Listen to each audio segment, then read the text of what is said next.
بسم اللہ الرحمن الرحیم۔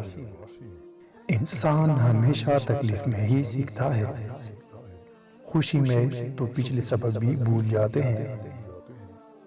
ہم تکلیف کے جس مقام پر بھی ہوں، ہم سے آگے ضرور کچھ لوگ ہوتے ہیں۔ انہیں دیکھ کر ہمیں شکر کی لاٹھی تھام لینی چاہیے تاکہ راستہ سہولت سے کٹ سکے۔ اگر آپ کے ساتھ ناانصافی اور زیادتی کی حد ہو جائے تو صرف اتنا سوچ کر خاموش ہو جانا کہ جو ذات اوپر بیٹھی ہے وہ بہت بے نیاز ہے۔ زندگی کسی کی بھی آسان نہیں ہوتی، زندگی کو آسان بنایا جاتا ہے پیار سے، خلوص سے اور برداشت سے۔ صبر وقت مانگتا ہے اور وقت صبر مانگتا ہے۔ صبر کرنے والا کامیابی سے محروم نہیں رہتا، چاہے اسے طویل زمانہ لگ جائے۔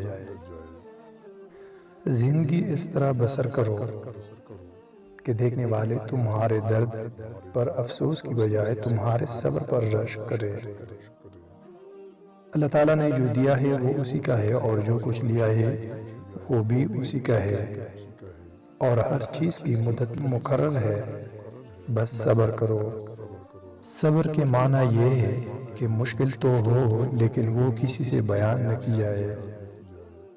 صبر سے رحمت کا انتظار کر، جو چیز تیرے لیے ہے وہ تیرے لیے ہی ہے، اور دیر صرف حکمت پر مبنی ہوتی ہے۔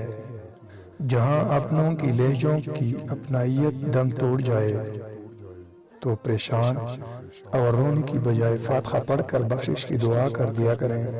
بے شک اللہ سبحانہ وتعالی صبر کرنے والوں کے ساتھ ہے۔ صبر ایک ایسی سواری ہے جو اپنے سوار کو گرنے نہیں دیتی، نہ کسی کے قدموں میں، نہ کسی کی نظروں میں۔ صبر سیکھ لیں، اللہ سب جانتا ہے۔ وہ جانتا ہے کہ آپ کب کن حالات سے گزرے ہیں۔ یقین کریں وقت بدل جائے گا، کیونکہ تبدیلی کائنات کا اصول ہے۔ صبر اور نماز سے مدد لیا کرو، بے شک اللہ صبر کرنے والوں کے ساتھ ہے۔ صبر کا گن دوسروں کو پلانا آسان ہے، خود پیتے ہوئے پتہ چلتا ہے کہ ایک ایک قطرہ کتنا مشکل ہوتا ہے۔ جس شخص کو اللہ کے ہر کام میں حکمت سمجھ آ جائے، وہ زندگی میں کسی بھی واقعے کی رونما ہونے پر شکوہ نہیں کرتا۔